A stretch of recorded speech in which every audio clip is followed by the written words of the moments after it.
ఒక పోలీస్ కాకి చొక్కా ఒంటి మీదకి రావాలంటే ఏదో బయటికి వెళ్ళి సిఎంఆర్ లోనో లేకపోతే ఎక్కడో లెక్కీ షాపింగ్ మాల్కో లేకపోతే ఇంకో షాపింగ్ మాల్కి వెళ్ళి కొనేసి తెచ్చుకున్నంత ఈజీ కాదు. కాకి బట్ట చొక్కా మీద పడ్డమంటే ఆ కాకి చొక్కా పోలీస్ కానిస్టేబుల్ దగ్గర నుంచి ఐపీఎస్ వరకు కాకి చొక్కా ఒంటి మీద పడాలంటే ఎగ్జామ్స్ రాసుకొని రన్నింగ్లు పాస్ అయ్యి వాళ్ళు బాడీ ఫిజికల్ ఫిట్నెస్కి వాళ్ళు పాస్ అయ్యి అదేవిధంగా ఇంటర్వ్యూలకి అటెండ్ అయ్యి కఠోరమైన శ్రమ చేస్తే తప్ప ఆ పోలీస్ చొక్కా ఒంటి మీదకి రాదు, ఆ కాకి చొక్కా ఒంటి మీదకి రాదు.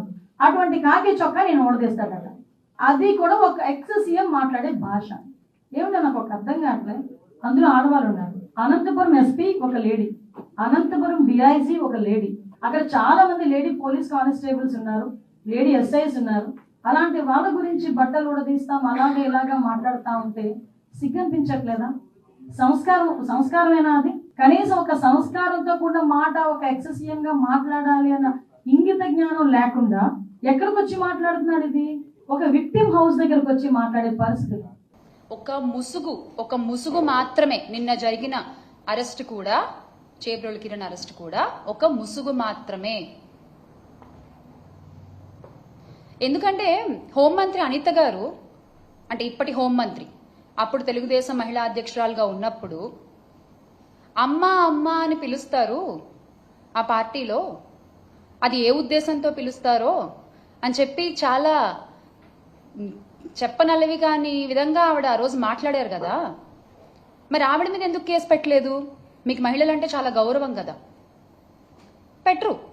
ఆవిడ మీద మీరు కేసులు పెట్టరు, ఎందుకంటే అలా మాట్లాడమని చెప్పింది మీరే కాబట్టి. మొన్నటికి మొన్న విజయవాడలో దేవిక అనే చిన్నారి జగన్ గారితో ఫోటో దిగితే ఆ చిన్నారిని టీడీపీ సైకోలు విరుచుకుపడి ట్రోలింగ్ చేశారే, వాళ్ళలో ఎంతమంది మీద కేసులు పెట్టారు, ఎంతమంది మీద అరెస్ట్ చేశారు? ఓ చిన్నారులని మీరు పట్టించుకోరు కదా. ఎస్, వాళ్ళకి ఓటు హక్కు ఉండదు కదా, కరెక్ట్, పట్టించుకోరు మీరు. మహిళల గురించనే కాదు, మొన్నటికి మొన్న రాప్తాడు వెళ్తే మా పార్టీ అధ్యక్షులు జగన్మోహన్ రెడ్డి గారు, మీ పార్టీ నాయకులు ఆయన్ని రౌడీ అని సంబోధించారు. నిజంగా అలా సంబోధించొచ్చా అండి?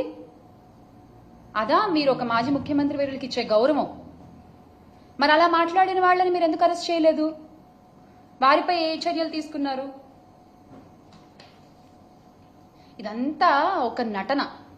తెలుగుదేశం డ్రామాల పార్టీ కాబట్టి మీరు చక్కగా యాక్టింగ్ చేయగలరు, కాబట్టి మీరు చక్కగా నటించగలరు, కాబట్టి చాలా బాగా నటిస్తున్నారు. వినేవాళ్ళు వెర్రివాళ్ళు అయితే చెప్పేవాళ్ళు చంద్రబాబు అని. మీరు చెప్తూ ఉండండి మీ అబద్ధాలు, ప్రజలు వింటున్నారని మాత్రం అనుకోవద్దు. ఖచ్చితంగా ఒకరోజు సమాధానం చెప్తారు, దానికి ఖచ్చితంగా చెప్తారు.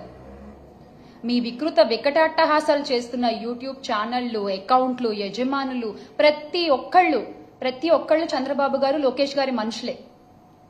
ఈ విషయం అందరికీ తెలుసు. మా నాయకులు వైఎస్ఆర్ కాంగ్రెస్ పార్టీ అధినేత వైఎస్ జగన్మోహన్ రెడ్డి గారి పైన, ఆయన కుటుంబ సభ్యుల మీద అసభ్యకర వ్యాఖ్యలు చేసి అరెస్ట్ అయిన ఐటీడీపీ మెంబర్ చేబ్రోలు కిరణ్ ఎవరు పేరు చెప్పారు? చంద్రబాబు నాయుడు గారి పేరే కదా. మరి చంద్రబాబు నాయుడు గారి మీద కేసు ఎందుకు పెట్టలేదు? చంద్రబాబు నాయుడు గారి మీద చర్యలు ఎందుకు తీసుకోలేదు? అంత ఓపెన్ గా చెప్పారు కదా కిరణ్. మీకు మహిళలంటే అంత అపారమైన గౌరవం ఉన్నప్పుడు ఆయన పేరు చెప్పారు కదా, వెంటనే చర్యలు తీసుకోవాల్సింది. సోషల్ మీడియా తోడేళ్లను తయారు చేస్తూ ప్రోత్సహిస్తున్నది ఎవరు? రెడ్ బుక్ రాజ్యాంగాన్ని నడిపిస్తున్నది ఎవరు? ఫేక్ న్యూస్ ఫ్యాక్టరీలను ఎంకరేజ్ చేస్తున్నది ఎవరు?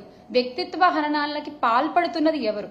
ఈ టీడీపీ సైకోళ్లు, జనసేన తోడేళ్లు, వీళ్ళందరూ సృష్టికర్తలు అసలు ఎవరు? సార్, గౌరవ ముఖ్యమంత్రి చంద్రబాబు నాయుడు గారు, మీరు ఎలాగో సత్తా లేదు కాబట్టి పవన్ కళ్యాణ్ గారికి, ఇప్పటి పిఠాపురం పీఠాధిపతి మా పీపీపీ గారికి, ఆయన మిమ్మల్ని ఫాలో అవుతున్నారు. అదే జరుగుతోంది కదా. చంద్రబాబు నాయుడు గారి పేరు, లోకేష్ గారి పేరు చెప్పినప్పుడు వాళ్ళిద్దరి మీద కేసులు ఎందుకు పెట్టలేదు? దీని ద్వారా మీ మోడస్ ఆపరండి ఏంటన్నది బహిర్గతం అవుతోంది. మేము చెప్పట్లేదు, మీరు చేసే చేష్టల ద్వారా అది బహిర్గతం అవుతోంది. అసభ్యకర పోస్టులు, వికృత కామెంట్లతో ఒక ఆర్గనైజ్డ్ క్రైమ్ చేస్తూ సోషల్ మీడియాలో ఐటీడీపీ కార్యకర్తలు చెలరేగిపోతుంటే, మహిళల్ని కించపరుస్తూ వ్యక్తిత్వ హననాలు చేస్తూ కామెంట్లు పెడుతూ వాళ్ళ మీద పడి విర్రవీగుతుంటే మీరేం చేస్తున్నారయ్యా అంటే స్టేజ్ పైన కామెడీ స్కిట్లు చేసుకుంటున్నారు. స్టేజ్ పైన కామెడీ స్కిట్లు చేసుకుంటున్నారు సార్.